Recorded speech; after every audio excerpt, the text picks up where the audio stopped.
A Starcraft strategist has the ability to combine the innovative, perceptive, and holistic insights of a build order with the pragmatic and systemic skills of a pro to guide strategic direction in the Starcraft universe. Introducing the Strategist.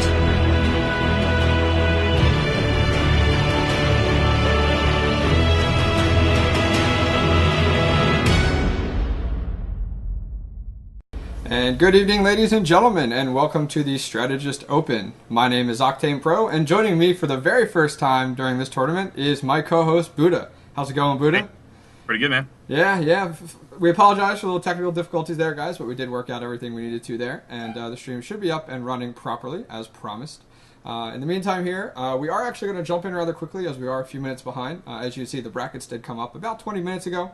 And once again, this is a 128-person tournament. We do have 8 different sponsors, which we'll get into in a little while here. And cash prize tournament, amazing. Thank you to all of our sponsors for contributing. We truly do appreciate that. And without further ado, let's go ahead and get this tournament started. Let's have my admins go ahead and invite me to the game, and we will be able to jump right in. Yeah. Go ahead and join on me real quick, actually. It looks like we are going to... I actually handpicked this game because I love this kid. We are going to have Gosu STX as one of our first players. He is a Terran player, of course, from the team Gosu, and he is a Grandmasters player. Plays on Korea a lot, and yeah, it should be really exciting. Yeah, excellent. I definitely look forward to it. I went ahead and shot a message there for a quick invite there. And let's join right on you. Excellent, sounds good. And I should be jumping right in there. And there we go. So we are all set, and we will go ahead and check to make sure our players are ready to go. And we can go from there. Once again, folks, this entire tournament is pretty much us kickstarting our show. Myself and my co-caster Buddha will be starting a show called The Strategist, which is a StarCraft 2 netcast, which airs every week, Sundays at 10 p.m. Eastern. And pretty much what you're going to see there is you're going to see pretty much a show that's dedicated to the builds. It's not only just going to be straight up normal builds, of, okay, let's do X, Y, and Z, but we're going to talk about scouting these builds. We're going to talk about defending these builds. And then we're going to talk about, following up with, okay, if we're going to go with the 4-gate, how do we follow up with that?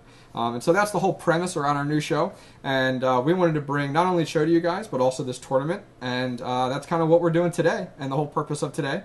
And furthermore, we're introducing our new network here, AmoveTV. So please check out the left side of the channel. We can go from there. Yeah, this tournament is especially special.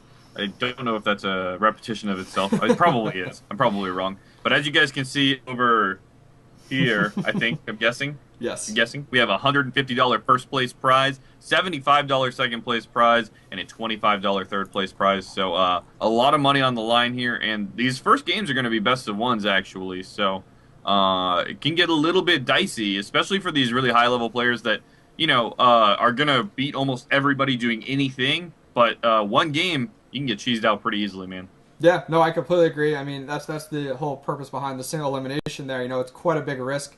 One and out, so a lot of these players are used to double elimination tournaments. Unfortunately, today we are not, because we opened this up to a large amount of people. 140, I think, people signed up, so it worked out rather well. We did diminish it down to about 128, as long as everything worked out well. So in the meantime here, are we waiting on our players to go ahead and give us the go-ahead? Yeah, I think so, in just a sec. Okay.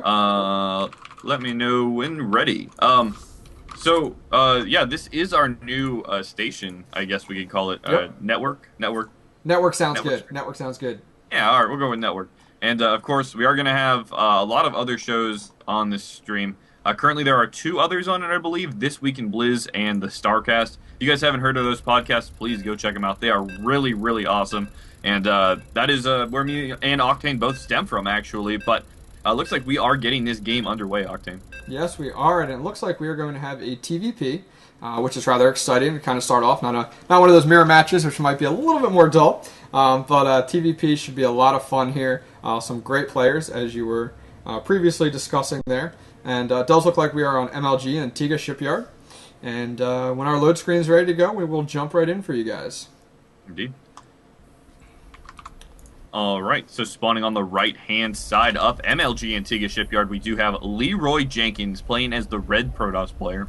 And in the bottom left-hand corner, we do have the blue Terran being represented by Gosu's STX.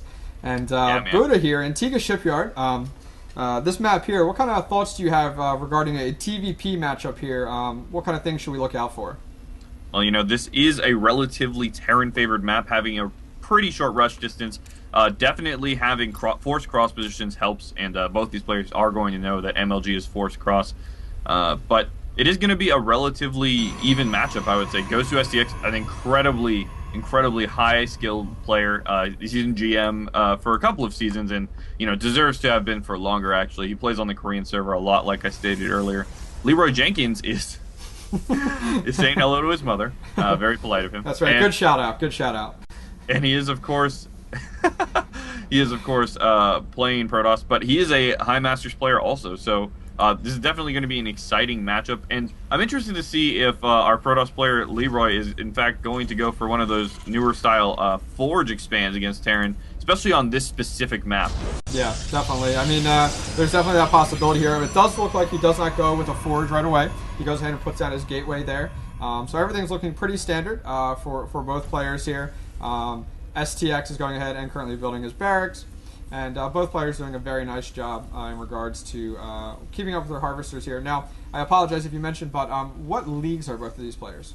Oh, sorry. Gosu STX is indeed a Grandmasters player, and Leroy Jenkins is a Masters player. Okay, so we have a pretty high level matchup here, especially with STX. I have to say he does have the advantage. Being on a relatively Terran-favored map in the TVP matchup. Yes. And I think being just overall a better player, just by reputation. I don't actually know who Leroy Jenkins is at this point in time. So Correct. Yeah, I mean, a lot of the people that are in the open, we're not seeing these huge, names that you'd see in MLG or GSL, but there are quite a few quite decent names that we are seeing in the tournament, and we're really happy to see that. And on a side note here, we do have STX going ahead and placing down his command center here, pretty much following the 1-Rex fast expand for Terran. And on the Protoss side here, we do have the Cybernetics core about 75% completed at the current moment, 1 gas being taken. And it looks like we're starting to see activity at the bottom of the ramp then for Leroy Jenkins. yeah. So this looks like a 1-gate expand, pretty standard, even without that pylon at the bottom of the ramp. Still looks like a 1-gate expansion. One thing STX did that I really like, that I talk about all the time in my cast actually, is that STX went for the 1 depot expand, where you make 1 supply depot and 1 marine, and that is your entire defense, and you get that command center just about 20 seconds faster. So a really cool play by him. I really enjoy seeing high-level players timing that out and knowing that they can keep their SCV production up and really get a little further ahead in the economy. Yeah, definitely, and we are seeing right now, pretty much STX is following up with that fast expand, putting down 2 additional barracks there and taking a double gas. So most likely we will see quite a decent tech up there for him, following up with that fast expand. And the same note here, we have 3 additional gates coming down for Leroy Jenkins, and looks like our work gate here is about 50% completed. No proxy pylons just yet, so we might not see direct pressure once that 4 gate does complete. And if you did notice there, Leroy Jenkins did not take his expansion at this point.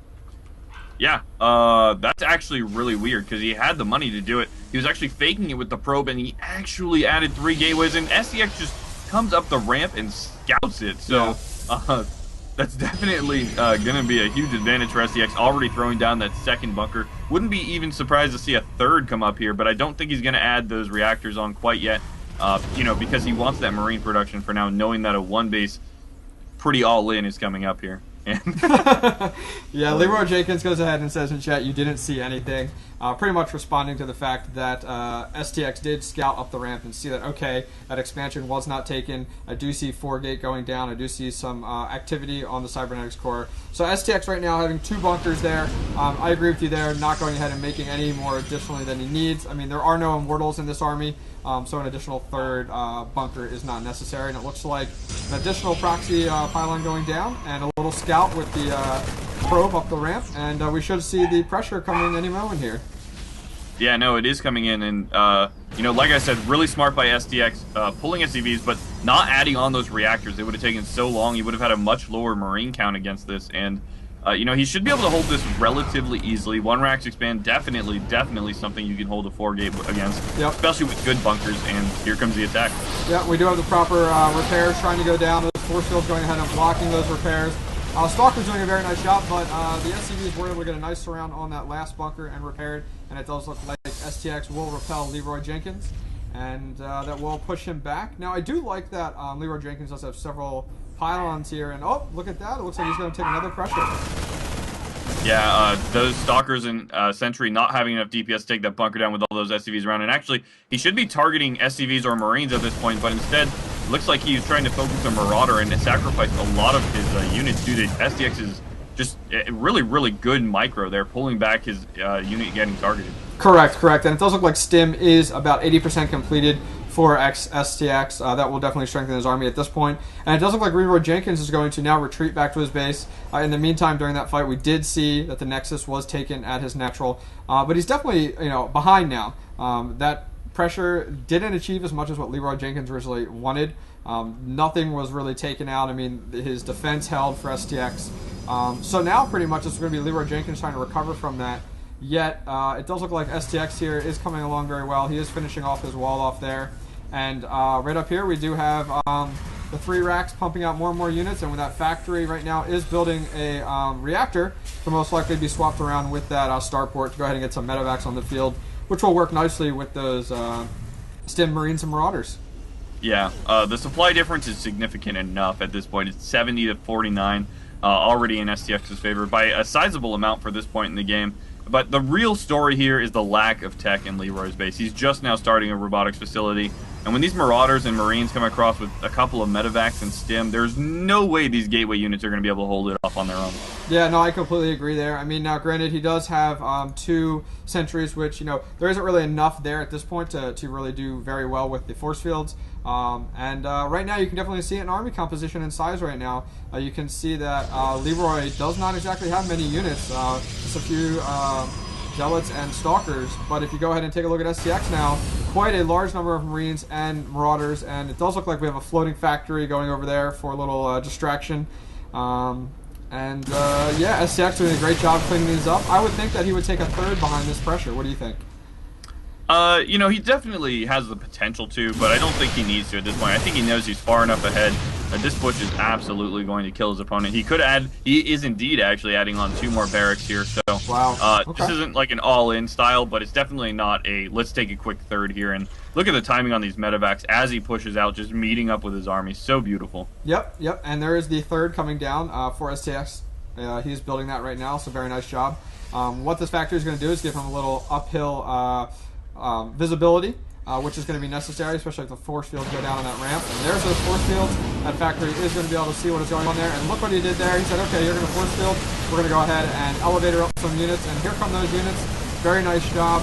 Pulling them up, pulling them out. Beautiful job on his part. Pretty much he's separating the Protoss army, as you folks can see.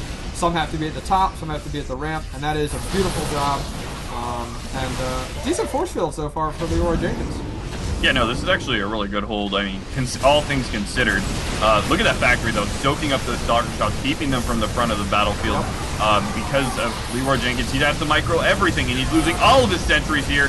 Everything's going to go down, and with 50 supply to 120, Leroy Jenkins realizing the end is inevitable.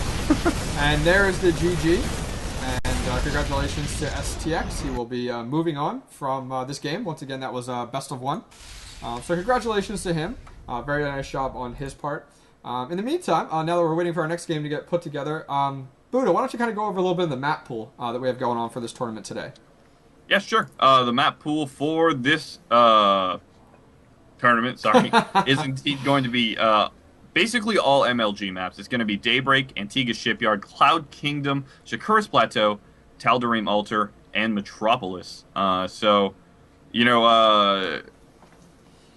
A lot of people will say, "Oh, this map has a lot of win rates, positive win rates for this race or whatever." But we really tried to mix it up and keep the map pool relatively small, and kind of just follow MLG's style there and not overdo anything. Yeah, no, I completely agree. And for those of you that are not familiar with some of these maps, pretty much what it comes down to is that some of these maps have been re-engineered by major tournament leagues like MLG or GSL in order to make small little adjustments that make a huge difference when it comes to the tournament.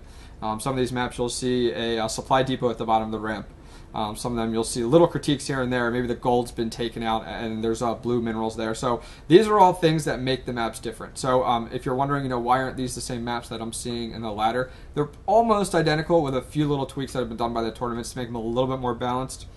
And, as you can see, slowly but surely, if you've been keeping an eye on the patches, you will notice that Blizzard is slowly leading in the direction of the tournament leagues with some of their maps, which the community is extremely happy about. So some great map pool for today. It's worked out really well. Once again, this is another single elimination, best of one. And it does look like we actually have QXC. Am I correct there? That is indeed correct. Excellent, excellent. Well, I'm honored. I have been working on his bunker play versus Zerg recently. I don't know if you've gotten too much into that at all yourself. I have not tried it yet, but we can definitely talk about that in... Well, if he does it right here, game, because TVZ. Coyote's playing Zerg, so yep. Yeah, that'll be interesting to see. We'll go ahead and see if these players are ready. In the meantime, guys, while we're waiting for this game to jump in, I just kind of want to go over some of our sponsors for today. List them off here. One of the sponsors here being AmoveTV, which is the network you're currently on. Furthermore, we do have Z33K, which is one of our largest sponsors for the tournament. Furthermore, we do have the Shifting Gears show, which is a show that you can find. Many of you know of MLG Clutch, is associated with Shifting Gears. We have Girls of Starcraft, Team Madness, This Year in Starcraft 2011, the book and the author. And then finally, the last sponsor there, we have Omni Independent Films. And then the last sponsor, actually, Iowa Gamers Podcast. So thank you to all those sponsors for your contributions and support of the Strategist Open and the Starcraft community. And actually, we have music that we're going to play during the break that the artist gave us permission to play. So we will definitely pimp her out later because her music is actually fantastic. But moving into this second game here, we do have spawning at the bottom left-hand side up Cloud Kingdom, Optic Coyote. And in the upper right-hand side, we do have the Red Terran being represented by QXC. So quite an interesting map here. This was auto-generated by the bracket here. And Buddha, once again, coming down to TVZ here. What are your thoughts on this map? This is a newer map to the StarCraft community. What type of things should we kind of see with this map or that we shouldn't see with this map? Well, lately on this map lately on every map, we've been seeing a lot of Zerg players going for that Ling Infestor straight into Ultralisk composition. Mm-hmm. Really gives them, a good amount of mobility, but that splash damage that they don't need with Banelings that are going to sacrifice themselves. So Zergs have had a pretty good win rate on this map recently. Yeah, definitely. So Coyote, map-wise is going to have maybe a slight advantage, but he's playing against QXC, man. Yeah, QXC definitely made a recent large showing at the CSL, if any of you guys have been catching up with that recently. As for Coyote, I'm not as familiar with him. Are you? Well, I am familiar with the team Optic. Yes. And they are a pretty good team. They are a Masters team. So, Optic, Coyote, actually High Diamond, but I'm pretty sure he knocked his account down because I looked at his account. I don't know. But we'll see. We should have a pretty fantastic match here. Yep. Again, Terran versus Zerg on this map is one of my favorite matchups to cast. Yeah, and we do actually have an SCV making its way across the map right now for QXC.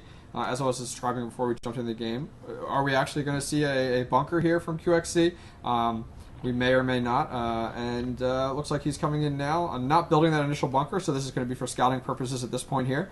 And QXC is going to go up and go ahead and see that you're going to scout around. He's going to go ahead and see that spawning pole has been placed down for Coyote, and vice versa. We did have Coyote being able to get up the ramp to a degree. Was stopped by that wall off there by QXC. So right now the scouting is very limited for Coyote. In regards to QXC though, QXC has had a very nice scout here. He has seen the one gas, and he is hanging around most likely to see if he's going to see speed getting researched by QXC. As you can see, he's kind of moving around a little bit there. He's kind of waiting. Now granted, the gas isn't quite there yet. But we'll have to see how that transpires. Yeah. So it looks like we may, in fact, see what we were talking about earlier. And yeah, we are. We're going to have this QXC bunker. And this map actually is not the best map to do it on due to the ramp location. But this is really cool. And this is kind of something he's been developing. There was a very nice blog on this. Oh, I can't actually name the website. That is a little embarrassing. But you know, he's gonna put this bunker down, and is gonna be there to deny creep spread along with reactor Hellions. He's gonna leave this one SCV here to repair it, and it's gonna take a decent number of units from Coyote to try to stop this. However, one spine crawler can do the trick here because of the lack of a ramp. If the ramp was in between the natural and the bunker, then you know, it'd be a lot better for QXC here. But you know, I'm sure it's something he wants to keep trying and keep showing off, because it is actually really, really cool to see. Yeah, I completely agree. And for those of you that are not familiar as much with this build, this entire build and is pretty much to suffocate the Zerg player. Constantly add pressure to his front door, you know, slowing that creep as you had discussed there, and then denying that third. And this is a huge deal for a TVZ matchup, because Zerg, they need that flexibility. They need to be able to take that third as easy as possible. So this bunker isn't there to win the game. This bunker there is to help QXC get ahead. And as of right now, it's doing a wonderful job. Yeah, he's actually pulling back all of his Marines except for one that's fully injured here. So I think he actually doesn't feel all that safe up here, seeing that there was a gas taken from Coyote pretty early. Yeah. We do have him pulling off of gas, and QXC, unfortunately, could not get back into the base of Coyote, you see. But Coyote actually putting back on gas right now and taking a second. So we may actually see something pretty creative, like a Roach Bane bust or something like that. We'll see how fast the Hellions get over here to maybe scout this out. Yeah. Yeah, definitely. And it looks like the spine crawlers are moving closer and closer. We do have that spine crawler currently barrowing right now. And most likely what that's going to do is get it even more range to go ahead and start working on that bunker. And as you can see right there, the Marine was pulled. And right now, that was salvaged. So very nice job to QXC for not letting that go to waste. And now we have a positioning of a bunker at the bottom of the ramp, kind of tucked in the corner. And Buddha, can you kind of explain, you know, what's the purpose of that bunker there compared to in the very front? Well, it defends your mineral line, and it's much harder to get a large number of Zerglings to surround it, so you actually have to micro the Zerglings around. So it's a good defensive position. It exposes the left side of your mineral line to Banelings and such, but he's going to be getting a good number. Oh my goodness, he actually pulled the Hellions off after 2, so he's not going to have a lot of Hellions. He's going to go straight for siege tank production. Yeah. This is something we haven't seen in a very long time, actually. People have much more been favoring the medevac style as opposed to siege tanks very quickly, just to be able to push out with stim Marines and do some damage. But looks like QXC, thinking that Coyote is going to try to take a fast third here, is going to try to punish it, probably with some form of 3 tank push. Yeah, definitely. I mean, I'm actually kind of... most of the time you'll see from a Terran player, they will have reactor Hellions out on the field for much, much longer. And what this is doing, just these 2, what this is doing is pretty much allowing for map control. He's holding on to these towers very nicely here. And pretty much, you know, he still has those Hellions there. To a typical opponent, they would think, okay, he's still pushing into Reactor Hellion. But on that note, you know, QXC is doing a very nice job thus far. We are seeing that the Roach Warren is finishing up just about right now for Coyote. And on top of that, we do have a Spire, which is about 35% completed at this point. So we are going to see quite an interesting matchup here. Possibly the Mutas for maybe harass, and maybe the main army composition pushing more into Roaches, or what are your thoughts there, Buddha? Yeah, he is going 1-1 in Spire and Burrow, so to me that kind of yells Ling Muta Bling, but you know, going for those double ground upgrades at the same time and going for Spire is definitely going to reduce his Muta count a lot. A lot of times we see players go with 1 Evo instead of 2. Yeah. So pretty interesting decision, but look at this creep spread. I mean, he's got so many tumors out here, and I'm not sure QXC is going to have a good opportunity to clean these up with the Mutas coming out, and they're going to keep right in his base. Yeah, that is quite a number of tumors at the bottom of that ramp right there, so that will take quite a while. And pretty much that's there as well because of the Hellions. You know, usually you have 1 tumor here or 1 tumor there. Those Hellions could do a very nice job. But with the mass amount of tumors that are there, vision will be held for quite a long time. That creep stat will be there for the speed for those Roaches. And we do have a third getting taken for Coyote right now. And in the meantime, we haven't seen a third being taken yet for QXC. We are seeing him moving out right now, though. We do have the tanks and Marines and Marauders here. And it looks like he might try to expand off of this. This is very common. Yeah, well, actually, QXC lost his Marine at the third, and he smelled blood in the water. He knows that third is trying to be taken, so again, he's doing this push with 3 siege tanks, the third one lagging behind just a tiny bit, but really wants to deny this third from coming up. And, you know, with a lack of Baneling tech, or, well, Baneling speed, I suppose, from Coyote, and no Banelings on the map, I think QXC is going to be able to force a cancel here pretty easily with just these Marines and tanks. Yeah, no, I completely agree here. Very nice creep spread on the northwestern part of the map for Coyote, as you guys can see by the mini-map there. But on the right side here, perfect positioning by QXC. There are those meters there. He needs to protect those tanks. If you guys do notice, those tanks right around the tanks there, he did have those Marines sitting very nicely, tucked right next to them. That's the biggest thing you will see from a lot of Zerg players, is they focus those tanks down first. And it does look like right now the tanks are a little naked, as you can see there. Coyote is focusing on that tank, but oh my goodness, look at all those Lings and Balings, and they will clean up this push from QXC. And right now, Coyote is looking very comfortable. Yeah, actually, that didn't go quite as well for QXC as I had imagined. His third is finishing up here, but you know, something I didn't like from Coyote, but ended up working out for him, is he showed those mutas, and that allowed QXC to get time to get turrets up in his base, especially with his army out on the map. But it looks like we're going to have a huge counterattack here from Coyote. There are no Banelings with this army quite yet. He's going to lose his only siege tank here, and oh goodness. Are we going to see QXC get knocked out in the second round? Possibly. I'd be really surprised here, but the siege tank is going up to try to work on those Banelings. And behind that there we do have Marines getting pumped out left and right. It's also possible that QXC is going to lose that natural there. Most likely will lose this command center. Doing a very nice job to repair it, though. And this is kind of hard to watch at this point, coming from as a Terran player myself. The Zerg player has pretty much been able to push out with creep spread very easily up to this point. As you can see, I'd say about 40% of the map is taken with creep spread right now from Coyote. And in the meantime, lots of upgrades going down for Coyote as well, so quite a match going on thus far. I'm wondering how used to seeing mutas QXC is with the recent metagame. You know, he really didn't seem ready for it at all. He didn't even scan for his fire. He just basically blindly didn't make turrets here, and you know, he has some now, but with all these mutas out, we currently have 6 on the field, 6 more in production. 2-2 is going to finish for Coyote before the 1 armor finishes for QXC here, so a significant upgrade advantage, and QXC is going to push out again with very few units. I don't think I agree with this, because he can't just pick them up in the medevac with mutas out. Yeah, no, I agree here. I mean, creep spread is pressing on more and more. Beautiful job by Coyote. I have not seen creep spread like this and the amount of tumors at this point that he has in quite some time. Excellent job on his part here. Now, I like how Coyote is kind of playing a little more defensively right now. He knows he's ahead. I would not be surprised if he took a fourth. But right now, we are going to see that giant Muta army coming across the map to the east side, and will most likely come up to punish that natural of QXC. And I'm not sure. Right now, the army is out of position for QXC, and these mutas have a very golden opportunity at this point. Yeah, so, sorry, I have to correct myself. One of my admins let me know that this is, in fact, a best-of-3 round. So, okay, great. I was wrong about that, so whoever loses this game does get another shot here. But, yeah, only 1 turret at the natural here, and there are a lot of mutas kind of, like, lined up perfectly against the edge of the wall. Yes. Oh, my God, are they going to sneak past? Is that even possible? That's extremely impressive. Extremely impressive. I mean, those mutas are strong enough they can take out that missile turret, and they will do that. Those Marines come in.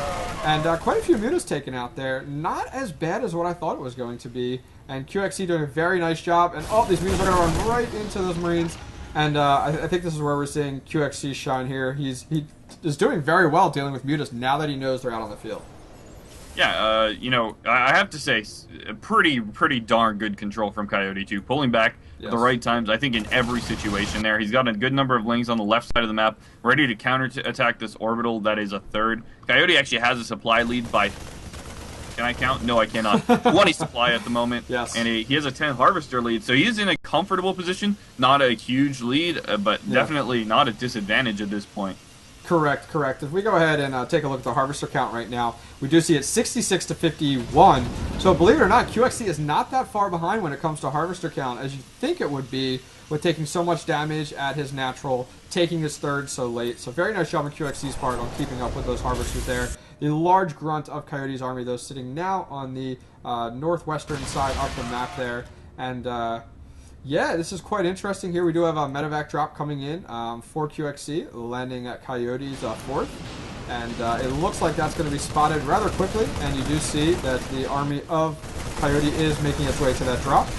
Yeah, this is going to get cleaned up incredibly quickly, of course. But that's not what the point of this drop was for QXC, of course. His army is moving out, taking back a little bit of control, so he doesn't have to siege up every 3 seconds. Yeah. And instead can push straight onto that 4th and get up in its face before he has to siege up at all. So this is really good. Yeah, QXC definitely needs to get into position as soon as possible. Reason being is those speedlings. If his army is grouped up like that, he's going to have quite the surround, and it looks like the mutas are coming out. May possibly pick off one of these tanks. Oh my goodness, so close.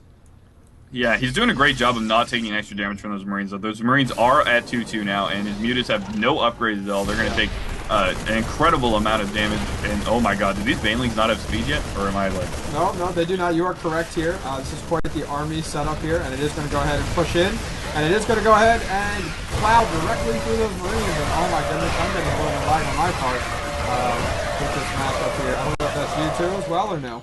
Nope. No, well that's good. That's all that matters there. But it does look like QXC is going to plow through, if you could say. And yeah, it does look like Coyote's in a beautiful position. Now count 160 to 151. Yeah, well, all these Marines are going to clear up all these Zerglings, and again, not having Baneling speed. I think that was a mistake by Coyote. Yeah, definitely didn't do it on purpose at this point in the game. He is now researching it, getting that Ultra Cavern, going for 3-3, and has finished Adrenal Glands for his Zerglings. So, retaking that 4th base. He really needs to get another expansion up here in order to support these Ultralisks, but so far looking still in a pretty decent position. He's got a nice bank for when this Ultralisk Cavern finishes. We do see that, now earlier you had pointed out that QXC did take an orbital at his 3rd, compared to the typical kind of rule of thumb for Terran is to take a planetary at your 3rd. Is there any benefit at this point in the game for that orbital over a planetary per se? Oh, absolutely. The players at this level can spend every last mineral, especially Terran players, on those Marines in a TVZ. So, you know, if he can hold it and he's got good enough map awareness and control to really deny, especially something like Mutalisk play, then yeah, I think it was a great decision, especially since he can now harbor this at his 4th with a planetary and really, you know, force Coyote to stay away from his 3rd, even though this 4th is, you know, not the earliest 4th we've ever seen. Yeah, that orbital, additional orbital is coming pretty much into play very nicely here with the additional scans to clean up the creep. As you guys can see, we do actually have a drop going down in the bottom right-hand corner, which is great. It's putting Coyote's army completely out of position. I mean, if you take a look at the mini-map, the entire map looks like it's moving because of all the purple army making its way down. And that drop is going to get cleaned up. But once again, that whole purpose of that drop was a distraction. Look at this army making its way up here, cleaning up some creep tumors, trying to chase down that queen there. That queen will get cleaned up. And it looks like QXC will put the pressure on. And can he get into position before these lings get up the ramp? It looks like he will have the opportunity here. And it does look like we do have a 4th getting taken for QXC. Yeah, and this 4th is actually going to change the game dramatically. This allows QXC to have a forward position that he can launch attacks from while being defensive. Oh, huge funga going down on some of his Marines there. And wow, oh my goodness. Not enough medevacs there. A ton of infestors doing so much damage, and that completely changed the unit composition, or unit size for each of these players here. Right now we're sitting at about 189 to 150, and here comes another push. Looks like Coyote is going to clean this up very easily here. And now this is where I'm interested to see if this is going to turn the tide of the game here. Yeah, a huge attack by Coyote there, wiping out just about everything from QXC. QXC has started a fusion core. I'm not really sure why. He's not in a position to really BM his opponent. Maybe he has a strategy based around them, but losing all of his SCVs at his 4th, killing off more Marines there. Actually, oh my god, he's going to clean up this whole army with his planetary, but really good job. Yeah, that planetary will go down there. There are some Ultras now out on the field, and pretty much we have 112 supply for QXC versus 184 for Coyote. QXC is doing an amazing job holding on here, but as you can tell, more and more we do have a 5th now going down for Coyote. So just the ability that Coyote has to replenish his army sitting on a Ling Bling Muta setup, and now evolving into the Ultralist for endgame. Beautiful job on his part, and yeah, I mean, Coyote, very nice job on your part so far, man. Yeah, I have to say, I would like to see a tech switch here. I think he did enough damage with that army that QXC is going to have to react to these ultras by remaxing on more of a Marauder heavy style. You see one Marauder in production. That's actually too few, but he's got no money actually. His main and natural are basically mined out at this point. He's moved his main over to his fourth to try to take that, and here comes another huge attack. Perfectly timed by Coyote as that fourth comes down again, and there is no way QXC is going to hold this. Yeah, no, I completely agree. I mean, slowly but surely, Coyote's been going to town, and looks like there's the GG. Congratulations to Coyote for taking game 1 in that best of 3. And, yeah, very nice job on his part. I mean, I'm kind of impressed, I'll be honest. Yeah, I have to say, you know, QXC played pretty well, but Coyote seemed to play that exceptionally well, actually. You know, he went with the older Muta style, and I think QXC not knowing which tech path it was might have thrown him off a little bit, right? Because he didn't have all the information, and he kind of was doing a little bit of a meta game there, but it is going to be his map choice next, and we'll see what he picks. This is getting interesting, actually. I did not expect anyone to take a game off QXC, actually, for a good while here. Yeah, definitely. And for those of you not familiar with QXC, QXC plays for Team Complexity, which is a very large team out there. They are in all different games at this point here, not just Counter-Strike, or I'm sorry, Counter-Strike. They are, or we're in Counter-Strike, but Starcraft, and yeah, quite significant. As I said before, you've seen him most likely in CSL. He plays in MLG, so definitely he's not a nobody. And we definitely have some big names. I mean, I'm just looking in the chat room right now. We have Complexity's Trimaster right in the chat channel, hanging out right there. So we do have quite some big names coming out. Oh wow, we have quite a few Complexity players actually. Now that I look at it. Yeah. Well, all right, so if you could go ahead and join on me real quick. All right, we'll do that. I actually had to restart my game. My graphic settings were set at extreme, which I can see how that would kind of have it lag a little bit. Yeah, you definitely should turn that down. The stream is having problems. Yes. The stream is having problems, yeah. Yep, I went ahead and adjusted that there. That should clear up much better now. I guess that was due to the making some changes earlier today, so you guys should see a little bit better gameplay there. Do apologize thus far, and you should be good to go. And it looks like we are jumping in here, and it looks like our next map is MLG Antiga Shipyard. Indeed. All right, so again, it's going to be a Terran versus Zerg. It's going to be forced cross positions, and this is a good Terran map against Zerg, I think. Also, you know, only 3 bases for Zerg to really take super easily. Terrans can kind of take that middle base with more ease and take a really solid foothold on the map. Yep. We'll see if. What do you think here? What do you think QXC is going to be more exposed to? Mutalisk play or Infestor play?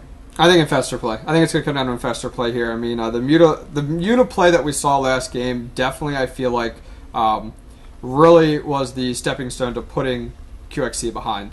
I mean, that was just the start of it, and he was constantly trying to recover.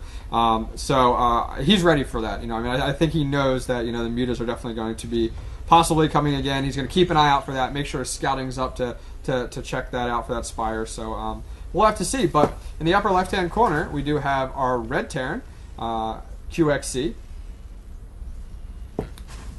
And in the bottom right-hand corner, that's okay. Sorry. In the bottom right-hand corner, we do have the blue Zerg being represented by Coyote, who is currently up 1-0 in this series so far with a best of 3.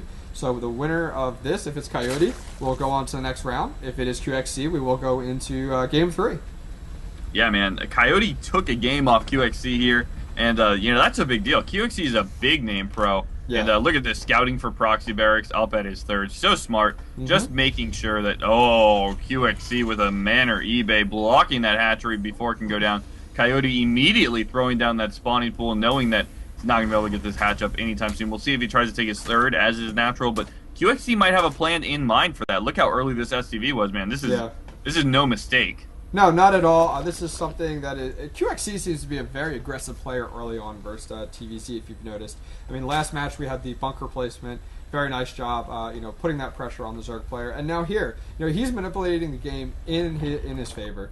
I mean, he knows, okay, I'm going to build an engineering bay. I'm not going to finish it, but I'm going to build it and go ahead and place it there, which automatically that forces the Zerg player to go ahead and build his spawning pool when he possibly wasn't looking to do that, and then to pop out some links to take that out so the expansion can get taken. So very nice job by QXC. You know, he's looking down the road. He's not looking to finish this game right now. He's looking to, you know, kind of set the motion and have it in his favor. So very nice job. And we do actually have an extractor going down for Coyote, taking out the gas for QXC. Yeah, so, you know, something that's really important to note also is QXC didn't only do this to delay the hatchery, right? This is a position a Zerg player is not comfortable in. They're not comfortable in TVZ not putting down their hatchery first, right? How do you play this as Coyote? He's now taking his gas. He did this last game, but we'll see how much he decides to mine. And what do you do from here, man? You're only making one queen. You don't know how much larvae you're going to have. You don't know when you can take your third. You don't know when you start your upgrades. Everything is thrown off from here. Everything is a completely different game. So, you know, QXC really just kind of mind gaming with his opponent here. Yeah, we do have some lings going across the field right now for Coyote. I don't know if he's just going to use this for map control or if he's actually going to push up into QXC to kind of add a little bit of pressure there. We do have 3 Marines currently out for QXC, and we do have a bunker getting placed down. So, you know, both play, you know, these Marines will be able to hold off these lings if properly microed, which it's QXC, I assume they will be.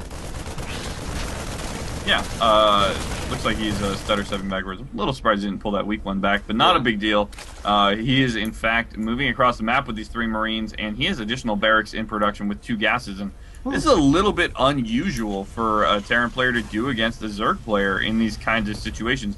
1 Rax FE, you know, pretty typical, but following it up with barracks, that is not usual. Usually we see that double gas into Reactor Hellion or some variation thereof. Correct. And so pretty much with that double gas, what that's going to do is that is going to allow QXC to now move into getting his combat shield, you know, investing into his bio a little bit more. Get that combat shield, that stim, and depending on how the game develops, he could go into that concussive shot if he starts to see roaches. But I don't know. It seems like Coyote so far is very much a ling bling muta or infestor type of player compared to going with those roaches. I mean, we actually saw last game a roach warren, which was never utilized. Yeah, he's just playing extra safe. But, you know, something that I want to point out here also is that Zerg players are taking their Baneling nests really late, you know, in the metagame these days because we don't see a lot of bio attacks coming across the field. We see Hellions, and they're just not that good against, or Banelings just aren't that good against them. But, oh my god, a great surround by Coyote using that creep, cleaning all the Marines up of QXC, and QXC, again, losing his map control. Yeah. This is really surprising. Yeah, no, I completely agree there. And on top of that, you know, he is using that bunker up near his command center. It's kind of a safety net there. Beautiful placement of it once again. It stops the lings from doing a quick run by or to go around. So very nice job on his part there with that bunker. And as you can see here, you know, he is going to push a little bit more into bio. We do have 2 reactors going down, so we're going to see a heavier Marine count. And it does look like we do have a push by Coyote. You know, something we're going to see here from Coyote is a lot of tech. We have 4 gases on 2 bases, no macro hatch. I think we are, in fact, going to see 2 base muta here. I'm not sure if that's going to go well against this heavy Marine style. I think he's expecting Hellions to come out at this point, but it might not be for a Spire, especially seeing that many Marines move across the map. He does throw it down in anyways, though, so not sure exactly what's going through his head, but this is going to be a quick enough Spire that QXC is not going to be quite ready for it, and he's got map control at the moment, so we'll see if QXC scans and where he decides to scan. Correct. Furthermore, you will go ahead and see there that, you know, there is an additional bunker that has been placed down, and you do see that there on the left-hand side for QXC, just to kind of defend against those lings from running back behind the mirror line again. And we do have the lings doing a great job with map control. Yeah, so QXC looks like he's going into straight bio play here. This is kind of the follow-up we see after Reactor Hellions after 1 Rax expands, so perhaps he's just going for that faster stim, faster combat shield to try to catch his opponent off guard, and this is going to be a really good composition against Ling Muta. There's no Baneling tech out. All the gas is going to go into mutas off of these 2 bases. A third is now being taken for Coyote, but, you know, this is going to be... Oh my god, he's even floating the factory out to scout. So, yeah, this is going to be pure bio play, and this is going to be the answer to mutas. Correct. But he's going to have excellent control against Baneling. Correct, yes, and then do a beautiful job with splits here. And once again, these speedlings are getting out, getting a nice surround with a small group of Marines, but those backup units there were able to defend that off. That third is about 50% completed for Coyote. And, yeah, creep spread once again. I mean, we saw last game, Coyote do an excellent job, and he's doing that right now. I mean, he has very quick access, a nice little creep highway right to middle right now. And it looks like we have 11 mutas coming out in the field for Coyote. And we do have that additional hatch going down. So, yeah, I'll have to see how this game is developing here. I'm surprised we haven't seen QXC take his third yet, especially with this push out of Marines and Medevacs. But I don't think it's going to be enough for Lin Muta. Yeah, you know, I'm really surprised that we haven't seen any form of scam from QXC here. He's just now finding the third and sees that the creep is not yet fully expanded, knowing it's pretty late. He's got to be thinking there's some kind of tech or all-in coming, Yeah, but it should be pretty obvious at this point that it's not an all-in and that it is in fact tech. So, what is he going to do here? He scans to clean up some creep, but I feel like a turret should be going down in his bases right now. I'm not sure what he's thinking. He's not rallying any Marines to his mineral lines. I don't know. It's just a little bit weird at this point. Yeah, no, I completely agree there. I feel like there needs to be some more scouting by QXC at this point in order to scout this out. I mean, yeah, the factory is nice, but, okay, the factory's getting hammered right now, so he knows, okay, mutas. So in response, we haven't seen any... Oh, actually, no missile turrets. Oh, okay, one missile turret is going down there, so that is getting completed there for QXC. So he's kind of starting to take a few precautions here, but now we're starting to see these Marines move right up in there, and 7 Bailings on the way here. Can these Marines take out this hatchery before the Bailings get there? And he's already splitting, preparing for Bailings, actually. Yeah, no, and, you know, the Baneling speed's not done, so he's going to have a significant advantage of being able to split, but he can't lift up with all those mutas there. There's nowhere for him to run, so he stands, the Banelings come in, and he moves his units back. Wow, a really good spread, but just too many units here for Coyote, and victory's pretty evenly, 94 to 87 supply now. Correct, and Coyote's doing a very nice job. He's going to go ahead and counter this, there isn't really much out just yet. I mean, decent amount of Marines here, but if this runs directly into the units without being spread properly, that could cause a huge problem. We do have mutas now. What this mutas is going to do is force QXC to go back into his base to deal with these mutas, and it leaves the entire front door wide open. Yeah, he did kill 7 workers there with that, you know, very short span of the mutas being in his base. His missile turret is off to the side. He actually... You know, he's really been undercommitting to these turrets both of these games, and it's something I like. He's saving all that money, he's using it on Marines, but if these mutas do any kind of significant damage in this game, it's really going to be damning him in the long run, of course. Yeah, and muta's pushing forward now, most likely going to focus down those reactors there, which he is, to kind of slow things down. And, oh, so close. That missile turret almost finished there. Marines coming in right now. So pretty much it's going to be a Marine army composition with Medevacs for QXC and Ling Bling Muta for Coyote. And once again, we do have a push across the field right now for QXC. And it's kind of risky pushing out with those mutas constantly harassing his main. Yeah, he's got a good number of Marines in his base, and he's got 1-1, 2-2 on the way.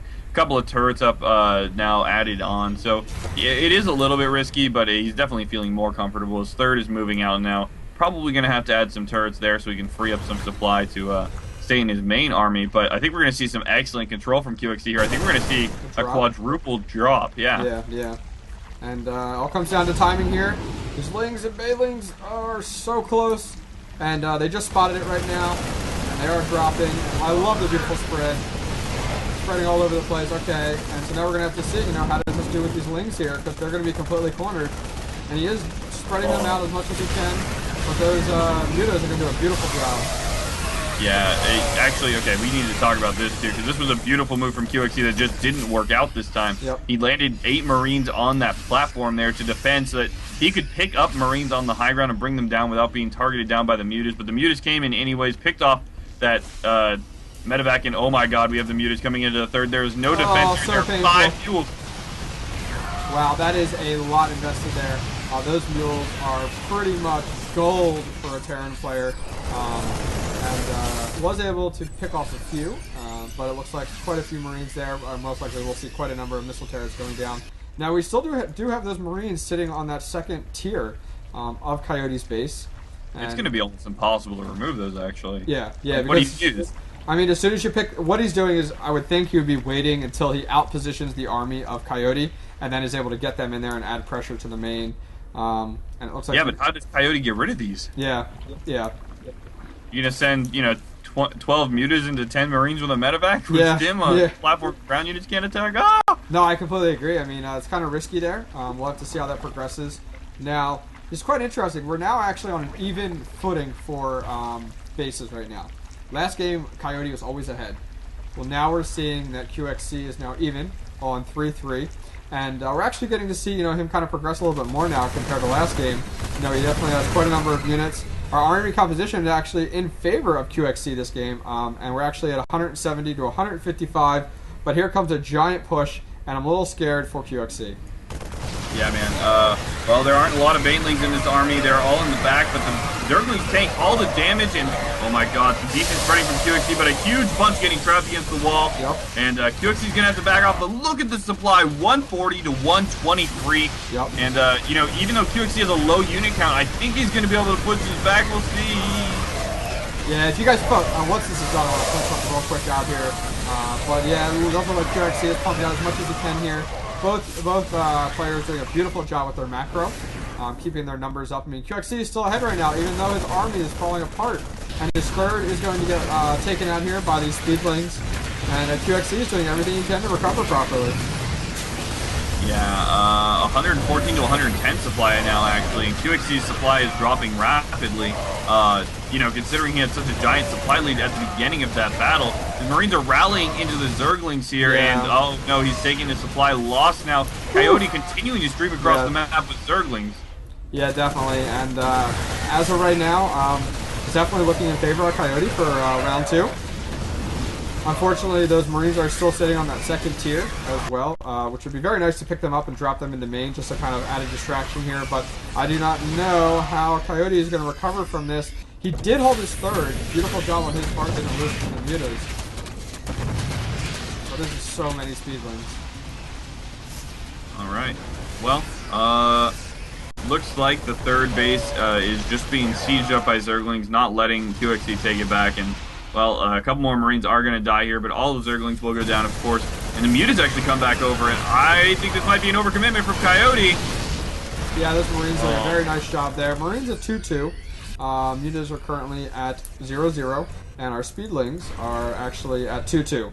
So and look at the main base of Coyote. QXC with that drop came in, cleaned up almost all of the drones, and look at the supply count right now, 90 to 75, 40 to 40 harvesters for both players. QXC with a third base completely untouched for the most part from mining. And, this game kind of took a turn there when Coyote sacrificed all of his mutas and lost a lot of the stuff in his main. Yeah, and 3-3 just finishing up now for QXC. And doing a beautiful job. You notice there was a hole there in the map, kind of like a gap in the platform. QXC was microing his units around that to keep them farther away from the limbs. Now that's definitely endgame, high-level player type of stuff to actually consider and think about that. So very nice job on his part there. And right now we are even again at 3-3 bases. Our harvester count is even at 40 to 39, which is extremely low. But both players have been taking so much damage to their harvester count. That's what's holding them back right now.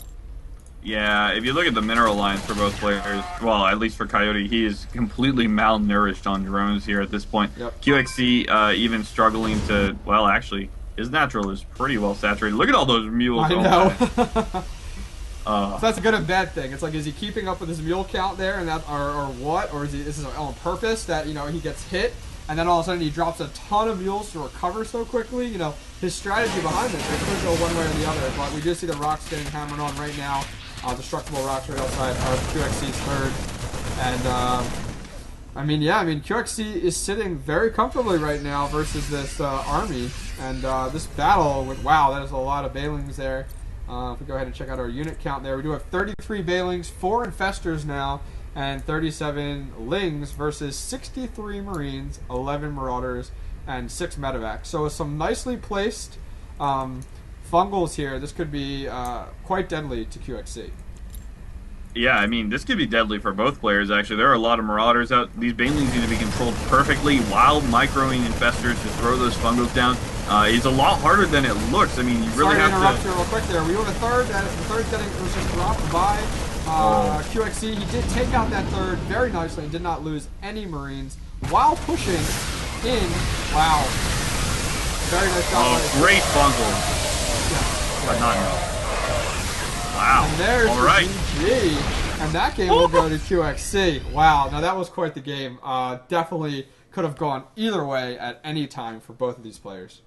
Yeah, no, that game was definitely back and forth. Both players taking advantages, and the other player really taking it back. It was kind of rare to see someone throw an advantage away. You know, the only errors I can really think of are the Mutalisk attack at the third when he lost all those mutas. That was really a big deal. You can't deny drops anymore. QXC knew that, and he dropped to the third, so really taking advantage of that. And that was just really, really great play. Yeah, no, I completely agree there. And actually, one sec here, just have to turn something on here. We'll be good to go. Kind of run into a quick little problem here. Turning that on, be good to go. Waiting for our next invite there. Congratulations to QXC. Maybe that first game was just a warm-up for him. Right. Well, go ahead and join on me. And what did you turn on, the TL? I did turn on the TL. We're actually seeing a slight problem with Team Liquid at the current moment, so we're trying to work with that. It looks like somebody tried to steal our stream. I don't know if that's right, but all right. In regards to, they reported the event as theirs, and so now they're listed as the Strategist Open. So we'll wait and see kind of how that transpires there. And in the meantime, I'm going to be joining on you as you requested. For some reason didn't get into a game, so it'll be just 1 second. Okay, I was wondering. I'm like clicking. I'm like, it's not inviting me anywhere. What's going on here? Well, Well, in the meantime here, while we're waiting for this to join up, Buddha, why don't you tell us about one of our sponsors for today? Sure, man. One of our sponsors is, I'm going to take the easy way out here, is the Girls of Starcraft. You guys should go check them out. It's a fully female organization. They have a lot of really cool people that I've actually met in real life at MLGs. They're all over the place. And, you know, they're not really a clan. They're really just a community of people. They are really awesome, and they threw some money at this tournament for us, so we really appreciate it. And everyone should go support them. They do have their own... They do all their own stuff. They have their stream at GoSC.tv. That's girlsupsc.tv. And, you know, they cast games. They play games. They have people of all leagues, and they are really, really cool. Yeah, I completely agree. I work with a lot of them quite often there, talking about quite a number of things here. And they are some great individuals, a great community. So please check them out. They've supported us, so we're supporting them. And we're hoping to keep up our relationship with our sponsors, and hopefully that will move into sponsorship for our show, which will be airing July 1st at 10 p.m. right here. So we'll have to wait and see how this goes here. Looks like we just have to get one person removed. Whoa. You know, it is getting really hot in this suit jacket, Octane. Yeah, I know. I don't know how those casters up there on MLG and GSL, they wear these things for like hours at a time. Good for them. Well, they have air conditioning. I have a window. You have a window. Okay. Okay. And it does look like we are jumping into the game here, which will be on MLG Daybreak. And what we have going on right here is the game is just getting started here. And in the upper left-hand corner, we do have our Zerg player being represented as the red Zerg as Coyote. That is going to, in fact, be the upper right-hand corner. Correct. And in the bottom left, we do have Complexity's QXC playing as the blue Terran player. And what are your thoughts on this map? This map was just more recently introduced to the ladder pool of Blizzard's 1v1 and as Daybreak. And it was, previous to that, a GSL map, correct? Yeah, and, you know, it was really popular, actually. I think this is one of the more balanced maps in the pool, but... you know, let me pose a question to you. If you're a Zerg player, what map do you pick? That is true, because we're now 1-1. The first game, Coyote won. Cloud Kingdom's been played. Correct. I mean, if you think of it, we're 1-1. First game, Coyote performed beautifully. The second game, QXC was on top of his game there. So now, you know, how does that work now? You know, I mean, you know, what is... Right now... psychologically, Coyote's a little bit behind there, you know, psychologically. So we'll have to see kind of how that works out for him. And Daybreak, okay. We'll have to see kind of how this transpires here, and if we see any quick play by either players, you know, quick win attempts, or if it's going to be another long macro game. You know, I think. Okay, I'm crazy. What was our last map? I'm pretty sure it was Antiga Shipyard. Oh, okay. So. He actually could have done his bunker play on that map. Yes. But this map is another bad map for that. So correct. I'd be kind of surprised to see it here, but you never know. It looks like we're gonna have a much more standard game. I wouldn't be too surprised to actually see that new strategy that kind of came out during MLG, the Reactor Hellion into Banshees, and then kind of push those Queens back. Yeah, it does quite a bit of pressure there. I mean, you have the Hellions out front to pressure the Zerg in the early game there, and then the Banshees to follow up behind that so that, you know, while everything's invested at the front, you have Banshee harass from behind, which all that slows down the Zerg's progression for their economy. So, yeah, it'd be great to see that. We do get a nice scout here by QXC. He is going ahead and seeing, okay, we have a gas going down, and we also see the spawning pool. He gets to see the timing there. And but as for Coyote, he was refused seeing anything. And so he does not know what is going on right now from QXC.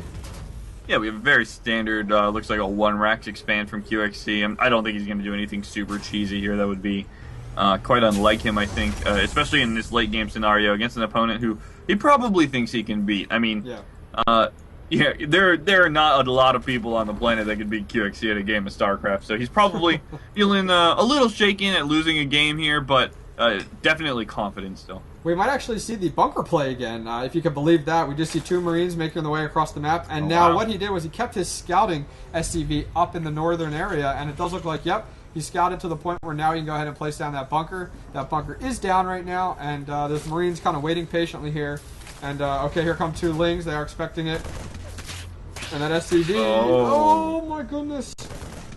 That was actually really Yes, that would be horrible if that SCV got taken out. This entire strategy we put behind. And it looks like that we do see that bunker just about finishing up now. Now, do you feel that bunker was close enough, though? You know, it's going to prevent creep spread a lot, and I think it'll reach almost all the way to the right side here and almost all the way to the top. QXC already losing a Marine there to a Queen. That Queen range really toning down, you know, how much damage Marines can do to it early game. It's actually I don't know, a little bit disappointing, but very nicely said there. Yeah, for those of you that are not familiar with some of the recent patches, well, on the most recent patch with StarCraft 2, they added in a adjustment to the Queen where oh my gosh, one hit. Long live the Queen! Oh my gosh, and they all get taken down. Wow, and the Queen stays alive. Sorry about that. They did make an adjustment to the Queen in order to help out increase their range. So they're doing a very nice job. Those Queens, I mean, as you'll see now, Zerg players have more and more Queens now. Yeah, and you know, it's something that's really nice for Zerg players to have, because before they couldn't really do anything to you know, hold off a lot of ground-based attacks, with Marines being able to kite them even like off creep just a little bit because of their extended range or whatever. But now we're kind of seeing this weird thing where, you know, Protoss players can no longer scout for all ins because they can't get a probe back up the ramp or whatever, and there's just a lot of really weird plays that I don't really like about the game. You know, it really closes a lot of options for a lot of players, and I think it makes it a little bit less dynamic. So I'm kind of hoping they might relook at this and readjust it a little bit. But for now, that is what's in place, and I don't mind it so much. I don't know. I think there might be a better solution than what they were thinking. Yeah, no, I completely agree. In the meantime, with the game, we did see Speed get completed for Coyote, and he is going ahead and taking his 3rd at this point right now.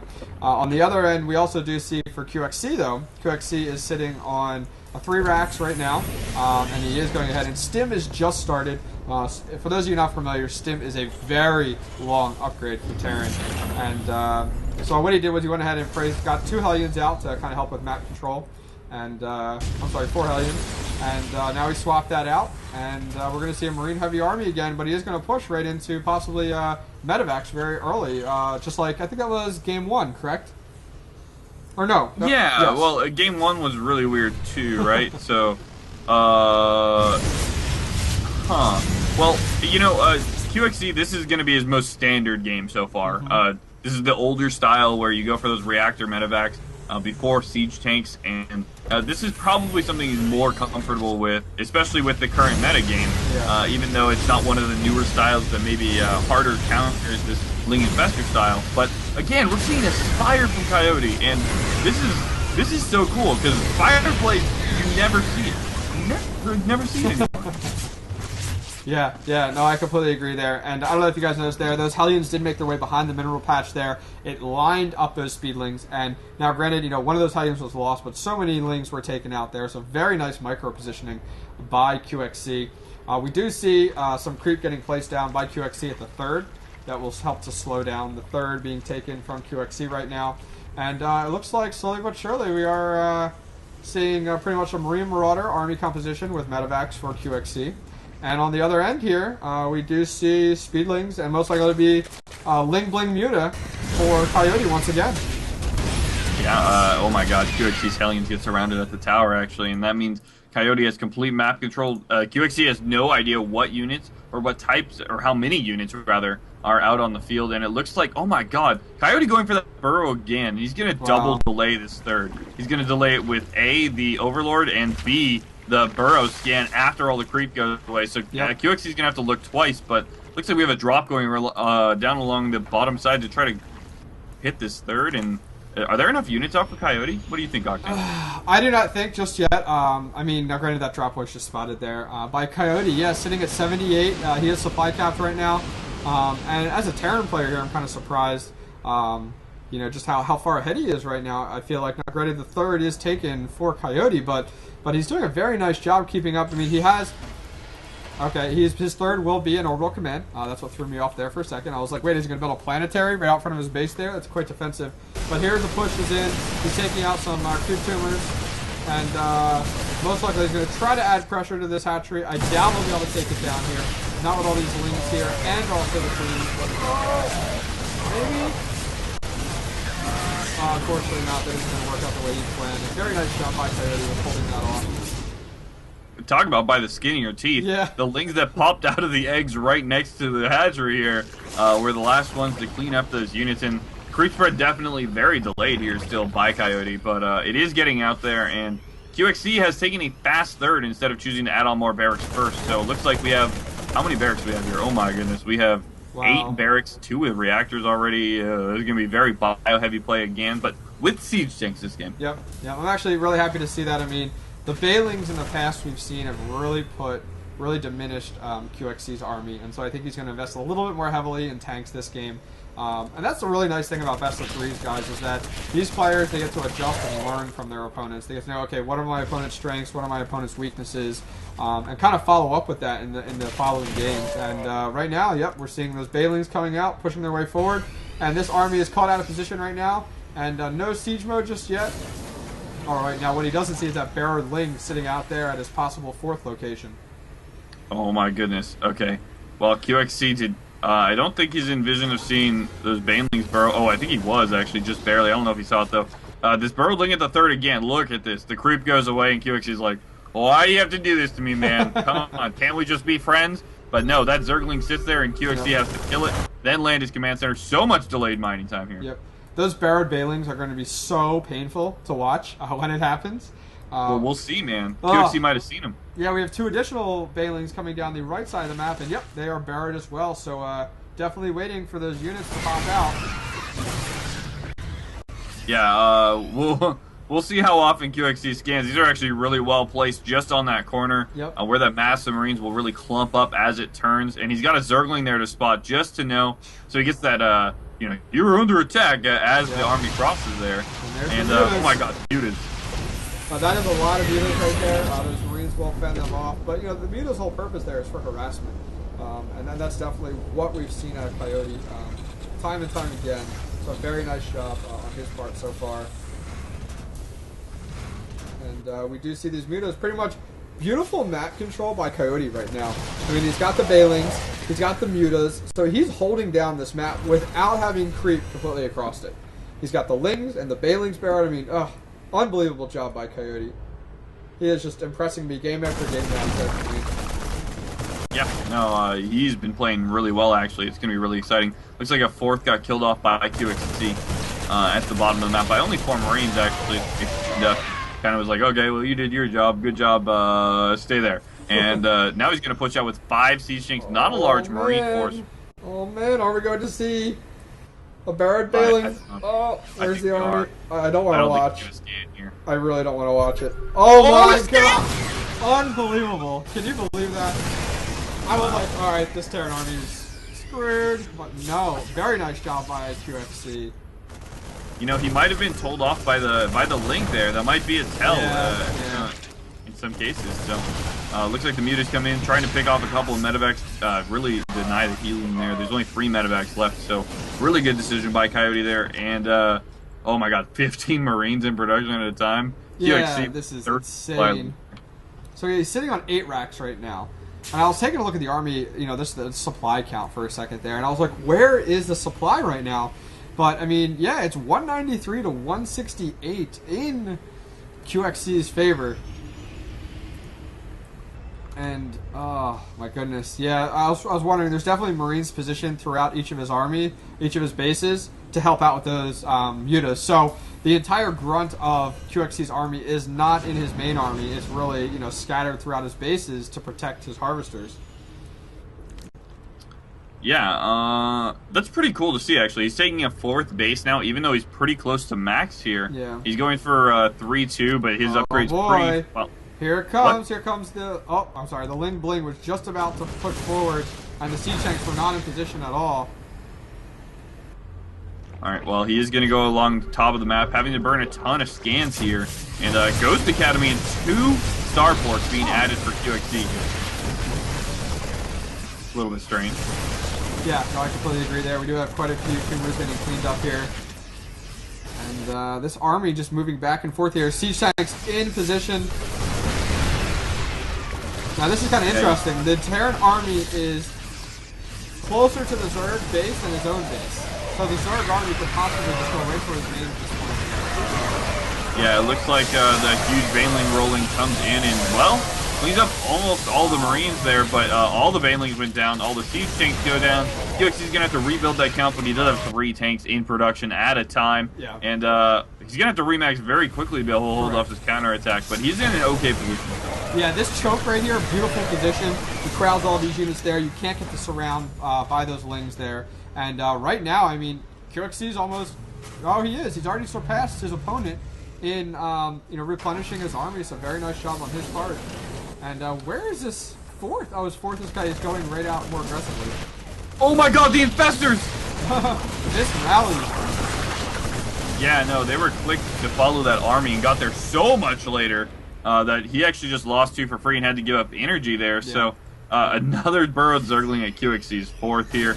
And the Optic Coyote just doing a great job. Chitin is waiting on the way. 6 Ultras on the way, and that's not going to be real good for QXC, who only has Marine tank at this point. He's going to have to split extra well against those Infestors, and then kite away from the Ultralisk, and then kite away from the Banelings. Oh, goodness. Yeah, unfortunately, you know, the Marines are at 3-2, so his upgrades for Marines are pretty good. But his tanks are only at, what are they at? 1-1-0. So they're not very high, whereas if you look at Coyote, his Lings are at 3-3, his Infestors are at 3, his Mutas are at 0.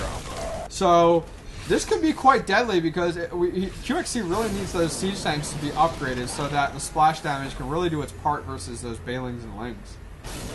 Yeah, and this paltry Zerg force doesn't look like all that much until you notice the 6 Ultralisks come into view. Crashing down on QXC's 4th. There's only a tank and a planetary here. He's going to go down very quickly. QXC sprinting back to get into position. Oh, don't sprint too hard into those Banelings. Wow, actually kills them all off before they can do any damage. And I think, oh, Fungal's going down. Excellent. Oh my goodness. And yeah, no, QXC is going to hold on here, but not by a lot here. All these Mutas and Infestors are still here. There's no bulk though. And with nothing to tank, I think Coyote's going to lose more than he wants to if he tries to stay for too long. Yeah, this Muta's definitely focusing down that 4th. I like the Raven out there to put down a point defense drone to help out with those Mutas. Did he use that during that encounter there, or did that Raven just pop out? No, the Raven just came out. Okay. He used an auto turret, actually. Because a point defense drone would have been great there with those Mutas. Yeah, it would have been alright, but, you know, I think he was trying to hold off the ground force when he threw it down. It was earlier than the Mutas were attacking his command center. But you know what? He's just using the energy as best as he can with what he's got because he knows he cannot afford to lose this game. This is the 3rd game in a best of 3 here. He needs to transfer some SCVs over to his 4th. He's so low on mining right now, Octane. Yeah, no, I definitely see that right now. I mean, I was just checking out actually the harvester count there. 78 to 68 in QXC's favor.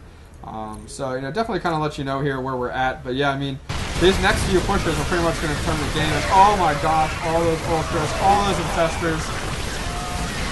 I think this is going to get cleaned up very easily, and I'm a little fearful for QXC right now. He doesn't have much. It is currently 150 to 180. Coyote crashing down on the fourth again, possibly into the natural. Looks like he is going to go for that planetary, though. A great repair. Timing for QXC, baiting the Socialist into the fire planetary. And it looks like that planetary is going to get cleaned up here. More fumbles going down. Very nice job. And there's the GG. And wow, that game will go to Coyote. Congratulations, Coyote takes that series. Very nice job on his part, and definitely wasn't what I wasn't expecting. Yeah, no, I did not expect QXC to lose there. No offense, Coyote, of course, but that was really well played. Like, yeah, that was really good. That was really good. Yeah, and he played against the grain, man. He played against the metagame. The metagame is not to go Mutalisk at the moment. It is to go Infestors very quickly. So. Really cool. He did go for that double upgrade style, which is, very popular with the Infestor style. So, really, adding his own flavor to it, and it's really good to see. It's really cool. Yeah, no, I completely agree. I mean, man, we're in our second set of games here, and we already see Complexity's QXC getting taken out. I can only imagine what we're going to see in the grand finals at this point here. Once again, folks, my name is OctanePro if you're just joining us. My co-host here, to my right, or left actually, if you're watching the stream, is Buddha. We are both the host of The Strategist, which is actually a new show coming out in a few weeks. It'll be a Starcraft 2 netcast show, which you can find right here, twitch.tv/AmoveTV. And furthermore, I just kind of want to let you know a little bit about the show. The show is very much centralized around builds. Right now, you have some great people out there like Day9 and Apollo that are coming out with these shows, and they're coming out with YouTube videos on builds. For example, like a 7 Roach Rush. And they explain it from point A to point B. Okay, you make this, you make this. Okay, then you get those roaches out, and that's it, and it's over. They don't tell you how to follow up with that. They don't tell you, if that fails, that 7 Roach Rush, how do you recover from that? Furthermore, they don't tell you how to scout it or defend it. And what the Strategist is a complete show that goes into that in quite some detail. And so that's what we're trying to do for you guys. And in order to do that, we're kicking off this tournament. We got together with some sponsors, put together some money, and opened it up. And we're definitely trying to help you guys out. Yeah, it should be really, really awesome, actually. This is something I've been testing out a little bit on my YouTube channel. And, there's actually a lot to talk about with builds and, what it can be and can't be good against and stuff. So yeah. This is definitely a show we're really looking forwards to. But, we are getting an invite to the next game. And actually, we're going to see Coyote one more time against another fantastic player. So I'm really excited for this. But everyone, go ahead and say hi to one of our sponsors. He is, in fact, in the chat. It is Clutch with his show Shifting Gears. And Shifting Gears is, hosted by Clutch every Friday night at 10 p.m. Eastern. That's 7 Pacific, in case you don't know time zones. And they cover a ton of topics between a lot of different games, from Starcraft to League of Legends to Bastion to Limbo. They cover everything over there. So if you're just interested in gaming, which, come on, let's be honest, you all are, Yep. Really go check that show out with Clutch, man. Yeah, and once again, thank you very much to Clutch and the other members of Shifting Gears for your contributions. The sponsors are what made this tournament happen. I mean, there's a lot of tournaments out there where they charge you an entry fee, and that entry fee goes towards the prize pool. So either way, you have to spend money. Well, all of these sponsors have stepped forward and said, hey, we're going to put money forward for the community to make it free to play and an open pool there. And once again, if you're just joining us there, pretty much just a little bit of information that you guys should know is that first place prize pool is $150, second place is $75, and third place is $25. And once again, all the contributions are by AmoveTV, Zeke.com, Shifting Gears Show, Team Madness, Girls of Starcraft, Iowa Gamers Podcast, Anomie Independent Films, and finally, the year in StarCraft 2, 2011. So thank you once again to our sponsors up to this point. And it looks like we're kind of getting our game started here. We're going to have Coyote, as you said, versus Trimaster. And another Complexity Terran. Yeah, I mean, Complexity is definitely making a showing in this tournament. We're very pleased. You know, we reached out to a lot of the professional teams, said, "Hey, we have a tournament here, completely free for your players to play. They have a chance to make money. Please come and join us." And we've had some great showings so far. We're hoping to see some more well-known players out there in the community. And we're just waiting for a little chit-chat going on between our referees and admins and the players. And we should be diving in just a minute. Once again, Referees, guys. admins, and players. Yes, yes. And once again, we just kind of want to let you guys know, this is a brand new channel, AmoveTV. What happened is Starcast and This Week in Blizz and now this new show, The Strategist, went ahead and moved to one channel to kind of bring you guys all the action, all the great shows in one location. So support AmoveTV, one of our sponsors, too. Please go ahead and click follow on the stream. We truly would appreciate it.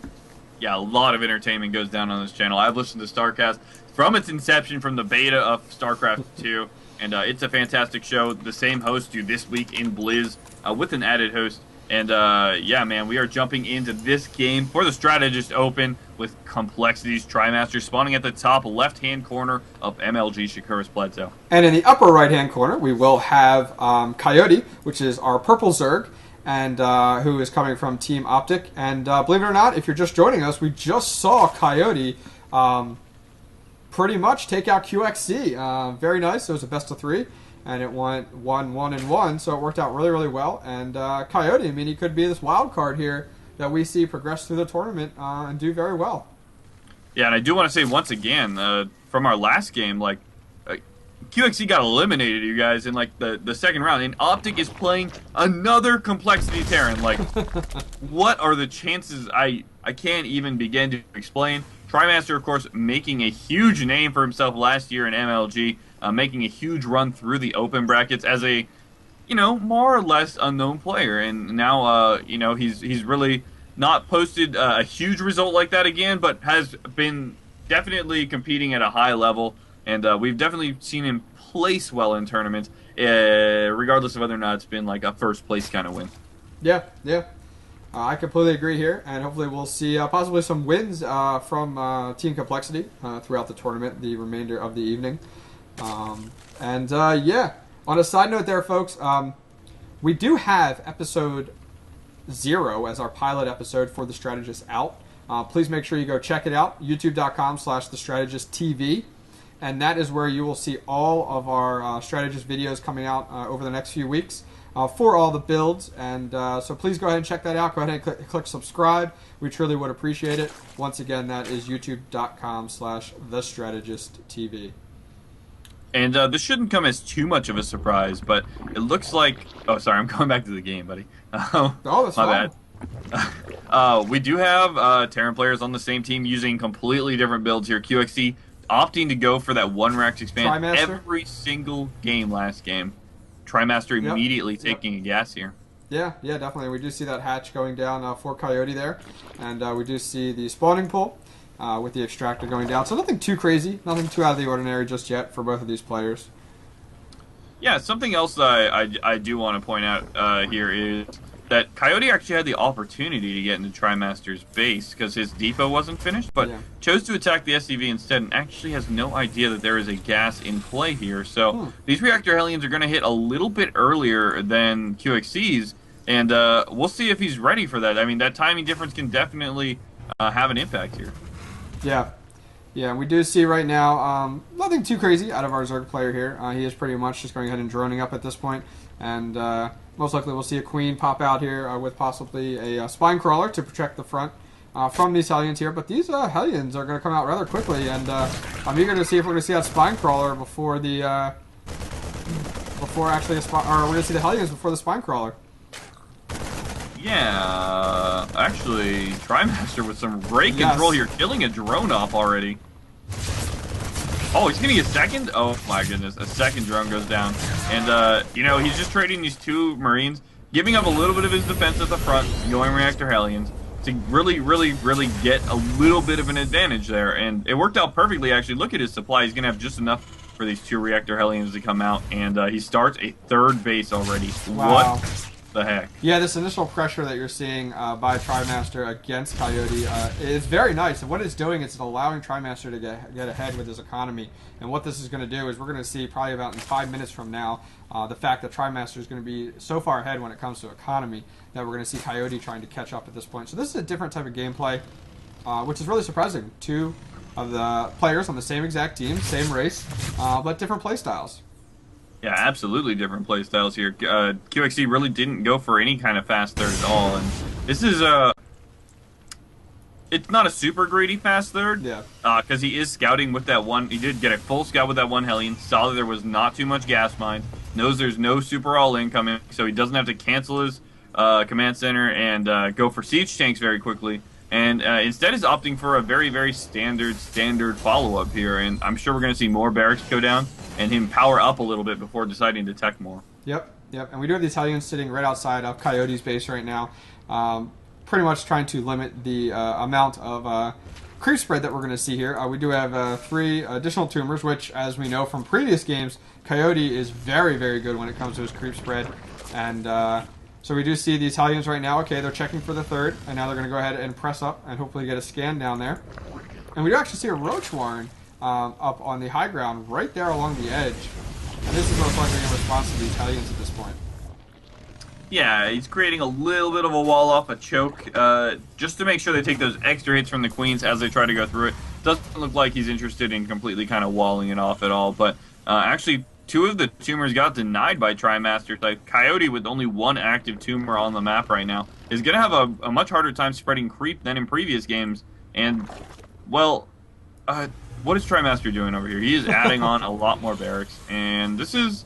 Oh, going for that starport. So, yeah, again, this style that we saw from QXC last game. Yeah, what we're seeing now is, that third is finishing up there. He's using pretty much that third to increase his harvester count as much as possible. And pretty much he's going to move into a heavy marine-centered army, most likely until he scouts out the Roach Warren completely. And he's going to see that in just a few seconds as these Hellions are getting a nice scouting. Yeah, I doubt we're going to have more than, 5 or 6 roaches come out here. Yep. We'll see, though. We have seen some really weird stuff. The older Stefano styles. We've seen a couple of people go Roach Ling, Bane Ling to try to keep their unit retention up a little bit. It's really weird to see, but he's actually pushing across the map a little bit here. And I wonder if he's trying to scare TriMaster into adding a couple of bunkers, and it's working. 2 bunkers immediately get thrown down for TriMaster here. I wonder, exactly what's going through his head right now. He's got medevacs coming out. He's got a couple Marauders and Marines in production, and should feel pretty safe. But what was that? Was this Hellions going into his natural? Yes. Now, here's a question for you. The third is still sitting at TriMaster's base supplying harvesters, SCVs. Is there any strategic reason why that is not moved out to a mineral patch yet? You mean to a third base, perhaps? Yes. Yeah, definitely. It's because he's kept his opponent on 2 bases, so his opponent likely going to be powering up in units because he can't make drones for the third base yet. And as we can see, we have 22 Lings in production. We have all those roaches out on the field. It's a very small number, but it's significant enough that a third can be easily punished. Look how few units TriMaster has right now. He's got, 2 Marauders, 4 Marines, and he's got, 10 more Marines in these medevacs. That's not enough to stop an army of this size. So, smart move by TriMaster to keep that in, just get his SCV count up as he prepares to secure it. Yeah, and here goes a drop right now in the main by TriMaster. A very nice job.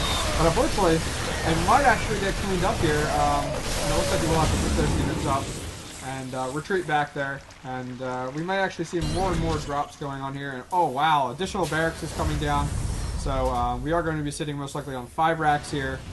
And it looks like now we're finally seeing that third move out and be placed on the outer rim there for this opponent. And this is kind of risky on his part, putting an orbital command so close to, and so easily accessible to Coyote. A lot of players will put a planetary there.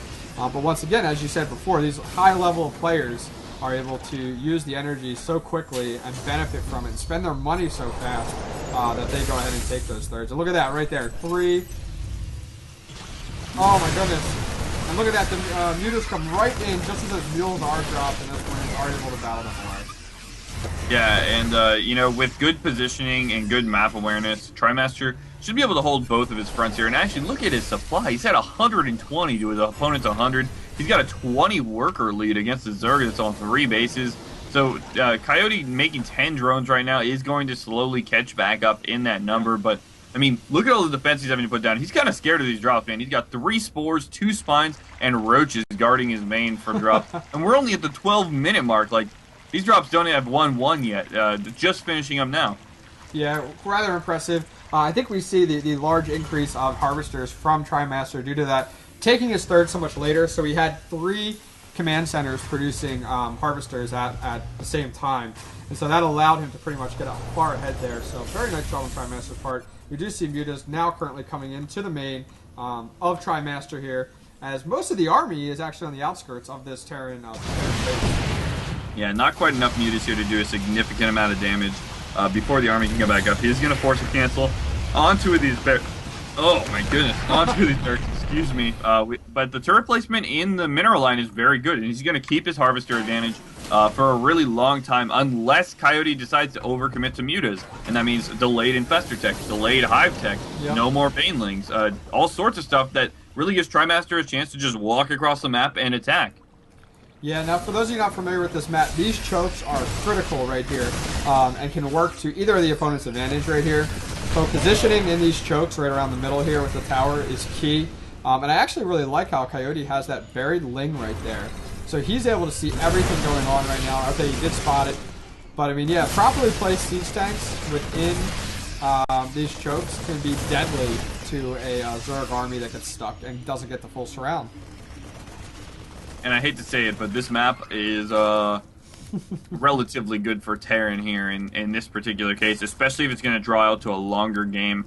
A split half map scenario is not exactly what a Zerg wants here. You can get that Broodlord Infestor Ball, but there are ways to counter it. You know, you can go those Vikings. You can add planetaries in the middle of the map if you want. You can do mass drops in your opponent's bases and abuse the Zerg's immobility at that point. And you know, TriMaster looks like he's going to push across the map and really use these chokes to his advantage with these siege tanks. But I wouldn't be surprised to see another factory get added on really soon here to really abuse the center choke of the map.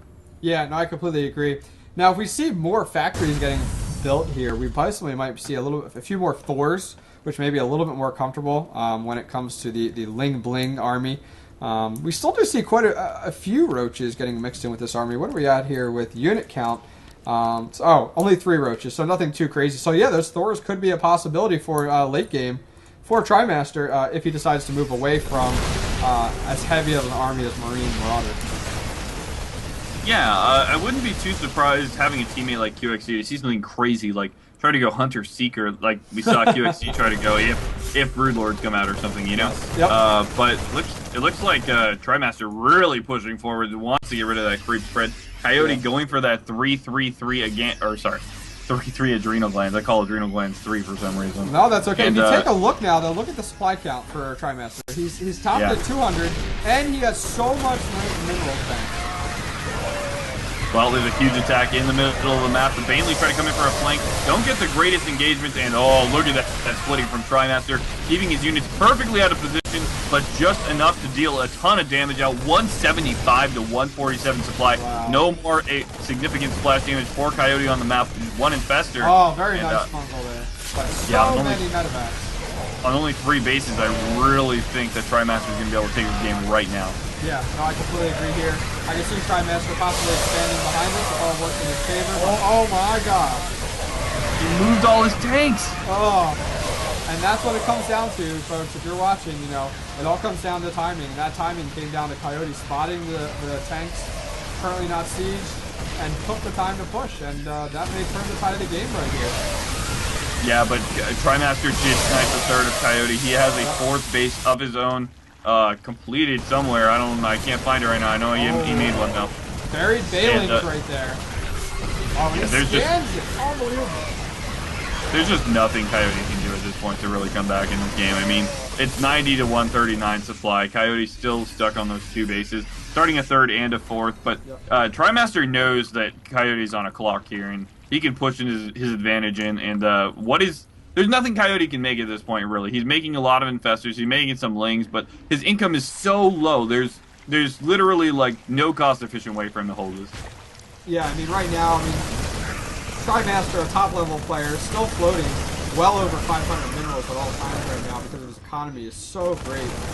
Taking a look at the harvester count, 69 SCVs, so we have 49 for Coyote, so looking very nice. Yeah.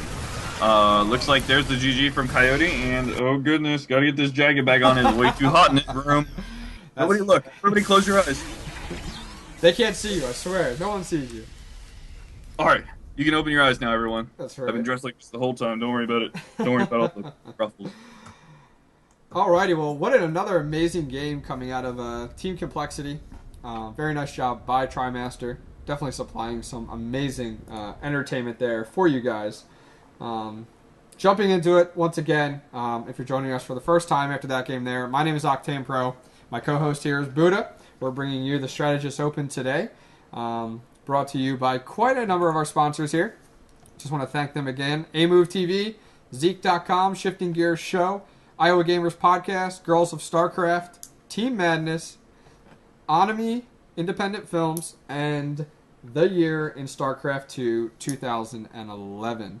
So very nice job. Very much appreciate the contributions from our sponsors. Once again, folks, if you guys are interested in following Buddha and myself and our progress of our show in the near future, our contact info is currently up on the stream right now. Check it out. Check us out right here on Twitch. You can check us out on YouTube, The Strategist TV, on Twitter, The Strategist TV, and finally, any emails, any recommendations on any builds you'd like to see, comments, complaints, whatever you want, please direct them to thestrategistTV@gmail.com. Yeah, guys, and if you're enjoying the tournament or not enjoying it or whatever, please tweet at us so we can improve ourselves. We really appreciate any kind of constructive criticism you guys have. So thanks a lot for tuning in, and it looks like we are getting ready for game number 2 here. Who is... Excellent. Yep, we have started underway here. We're going to have Coyote versus TriMaster here, and this is our best of 3. And I haven't had a chance to look at the brackets yet, Buddha, but how are things progressing right now? Do you know for the tournament? We move it along? But I can look. This isn't a huge production, folks. We do have a few admins and ourselves kind of running everything, so please bear with us if there's any technical difficulties or anything like that. We would definitely appreciate it at this point. Oh, man, we're already in the quarterfinals for a lot of players here, actually. Wow. Excellent. Looks well, like... Go ahead. Sorry, looks like in the quarterfinals, sorry, I know I'm interrupting the intros of this game, but we have Gosu STX, TSLHyun, and then the website broke, so I can't get the rest of them. Love the website. All right, folks, in the bottom left-hand corner, we do have Coyote representing the Purple Zerg. And at the top right, winner of the last game, we do have the Green Terran Complexities TriMaster. Really, you know, using Shakuras Plateau in a very, very, very good fashion, taking that elbow base very quickly. Really playing Terran to its advantages there, I think. But again, great map choice from Coyote. Cloud Kingdom has a huge win rate for Zerg over Terran, recently at least. Yeah. I mean, this is going to be an interesting game right here. I mean, are we going to see TriMaster just decimate Coyote and go 2-0, and where his teammate QXC wasn't able to? We'll definitely have to check that out here in the next few minutes and see how that progresses. And let's see how we're looking here. We do have a barracks going down for Complexity's TriMaster. Yeah, exactly. Whoa! What is going on? Nothing too crazy right now, folks, in the early parts of the game. So what I want to recommend you guys do is go ahead and check out yearinstarcraft2.com. One of our sponsors this year in StarCraft 2011 is a book that came out. I currently have it sitting right here, and pretty much it is the... Dude, I have it too. That's right. It is the StarCraft 2 2011 Almanac, if you could think of it, for StarCraft. If you're new to StarCraft, or even if you are a veteran player, it talks about all the races, how they evolved through each patch, a lot of the players, and then you get to go and look in here, and literally, like right now, I can look up Select, and I can see, okay, what is Select's game win-to-loss ratio in DreamHack, IEM, IPL, GSL. You can see kind of their achievements. I mean, this is unbelievable, guys. So please go ahead and check it out. I actually saw several people at the last MLG having these in their hand while at the tournament, just to check on some of these players that they don't know about, or some of the people that they know a little bit more about to learn a little bit more. So I'm going to have to go ahead and recommend, go check that out. Once again, yearinstarcraft2.com. Yeah, something else I want to say, because this was actually really significant, because we know the author, Robert, through Starcast. And, he actually released a free version on Team Liquid. So if you're not sure if you want to buy it or you just want to look into it, you can go check it out. And it's totally free. Just on Team Liquid, search You're in StarCraft 2. Robert's a really nice guy. He did it completely for free. And, if you want to give him a donation, then you can absolutely do so. He's hoping people will do that. You can buy a hard copy of the book if you want. But it's really, really, really, it's an awesome book. Like, literally every pro you can think of is in there from 2011. It's fantastic. Yeah, I'm actually eager to see if he does do like a one every year type of deal or one every few years. I mean, I know this is a ton of work. This is his full-time job. He's an author, so we'll have to see how that progresses. But I do know there's quite a few projects under his belt right now, so we'll have to see what else comes from Robert Ring. So in the meantime, folks, make sure you check out you'reinstarcraft2.com. And, let's hop back into this game a little bit. It was a pretty standard opening here. We had Reactor Hellions come out again for Trimaster. He does this pretty cool thing where he actually only makes one Hellion and then switches it to the Reactor and then waits for another supply depot. And, oh, my God, a second command center goes down before the next depot. Wow. So this is a very aggressive third and quite risky, actually. Last game, he took it a little bit later. And right now, okay, that Hellion getting right up in there. So this Hellion pretty much is for full scouting, it looks like. Yeah, he can really afford to do this too with one game under his belt already, being 1-0 in the series. He can. I'm just gonna go ahead and say it. This is an all-in. Now here's the question though. There's a Ling right now in Trimaster's base, inside scouting around. Is he going to see the command center? Is the question. Because that's gonna let him know. Even if he doesn't, what did he see? Exactly. So if you look at one barracks and one factory. He's going, what the hell's going on here, you guys? I don't understand. There's only one gas. And oh my gosh, it got taken out. So the command center was not scouted at all. So he does not know what is transpiring currently at this point. Yeah, and unfortunately for Trimaster, it's gonna elect the same response. He's probably just gonna make a lot of units, right? Because he doesn't know if it's an all-in, and if it's not an all-in, then he has another command center. And if he has another command center, a good response is just to make units and try to attack, maybe. So, we'll see what he does. He's taking a lot of gases. He's going for that Roach Warren again, double Evo, and, double Evo tells me he's going for a longer game here. But, so I guess I was wrong. I guess he's not going to do that. No, that's okay here, and we do have these Hellions getting right in the front door. He's going to get quite a number of kills. He's actually going to go right up into the main, not wasting any time, getting away from those queens. And now we're going to see some kills here. Oh my goodness, yeah, actually getting a decent number. 11 drone kills already. Oh, make that 13, 14. And this is actually getting pretty bad for Coyote, man. He spent the whole game making these drones, and now he's behind Trimaster's drone count. Yeah, very nice job. I mean, Trimaster's trying to kill every drone to the last breath here. All those Hellions do get wiped out, but 17. So now if we take a look at our income tab right now, we're at 35 to 22. So now what we're going to see is Coyote investing so much into his economy to kind of rebound from that, whereas Trimaster no longer has to do that and now can progress more into his army composition. Yeah, Trimaster going LOL. You have two options. You can drone and try to catch back up, or you can all-in me. So I'm going to make a bunker and a huge supply depot wall to make sure I don't die to any kind of all-in. And it's really smart. But, it looks like we are going to have... Oh, I thought we were going to have mech play. Oh, my God. Sorry, I saw that factory making a reactor, and I was like, is that a second factory? Almost something to get this man excited about. Alrighty, that sounds sad. Oh, I know. So we do see the Starport and the factory swapping out for that reactor. So we are going to see the medevac play here by Trimaster. And as of right now, let's see, how's our income kind of rebounded? And the income is getting there, still behind though. It does look like our harvester count 49 to 42 right now, and we are at the 9-minute mark. Kind of the standard, guys, is for Terran and for most players, get at that 50 mark by the 10-minute mark. Is that correct there, Buddha? 50 harvesters by the 10-minute mark. 55 workers by 10 minutes? About 50, yeah. What'd you... You didn't hear me, I'm sorry. Really It's okay, I said 50 harvesters by the 10-minute mark. Yeah, that sounds about right. Yep. And so now we do see an interesting bunker placement for Trimaster in the northern region where his third base would go. Yeah, I don't actually know if Banelings can slip between those two mineral patches. That might be why that's there. Oh my god, he's just gonna wall it in and like defend his mineral line with That's that. awesome. That is really cool. Yeah, and it's crazy. Some of these high-level players, the creativity that you do see coming from them. I mean, and the ideas. I mean, this is not something that I see every day. So this is quite impressive. We do see a massive mule drop there. Four mules getting dropped down. So he is taking that third very comfortably. But at the same time, we do have a push across the map. Yeah, and you know, this is just enough Marines to fill these two medevacs, basically. So he definitely wants to just do whatever damage he can and then get the heck out of there. We actually don't have a Spire this game, I don't think, from Coyote. And, oh my this third gosh, is gonna that fall. Patrick is gonna go! Wow, Oh very nice shot with the Well, I have to say, that's basically the game. Coyote has to all in here. Here it comes. He can try to retake his third, but I don't know, man. Very That was nice a big job. deal. That is a lot of Lings pushing in there. Those Marines coming in. Now that's where that bunker comes into play there. That bunker cannot get completely surrounded, taking out the Lings in the northern part there, and very nice recovery.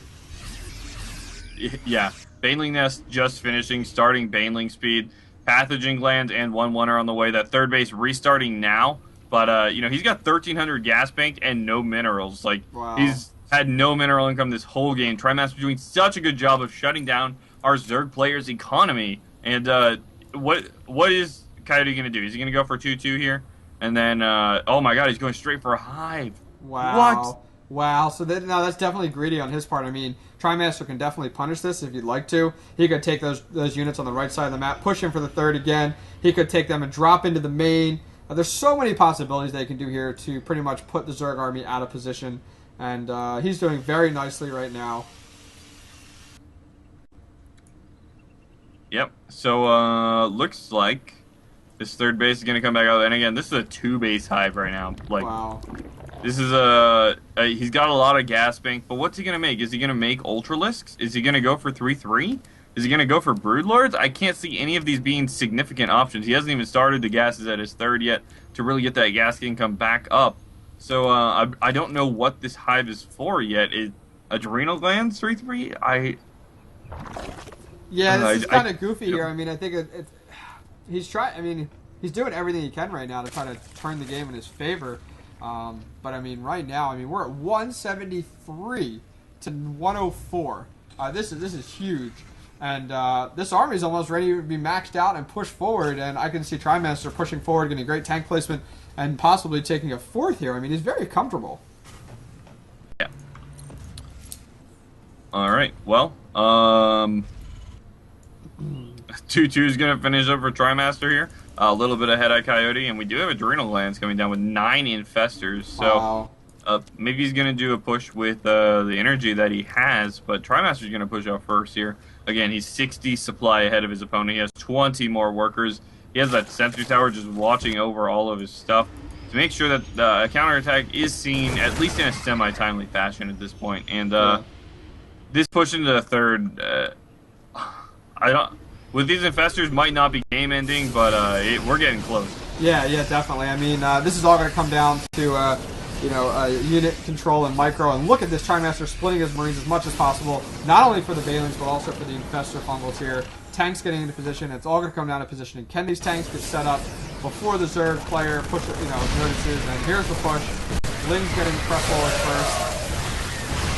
And, oh my gosh. Wow, very nice job. All the Lings taken out. There's nothing to stop Trimaster at this point from decimating the Zerg.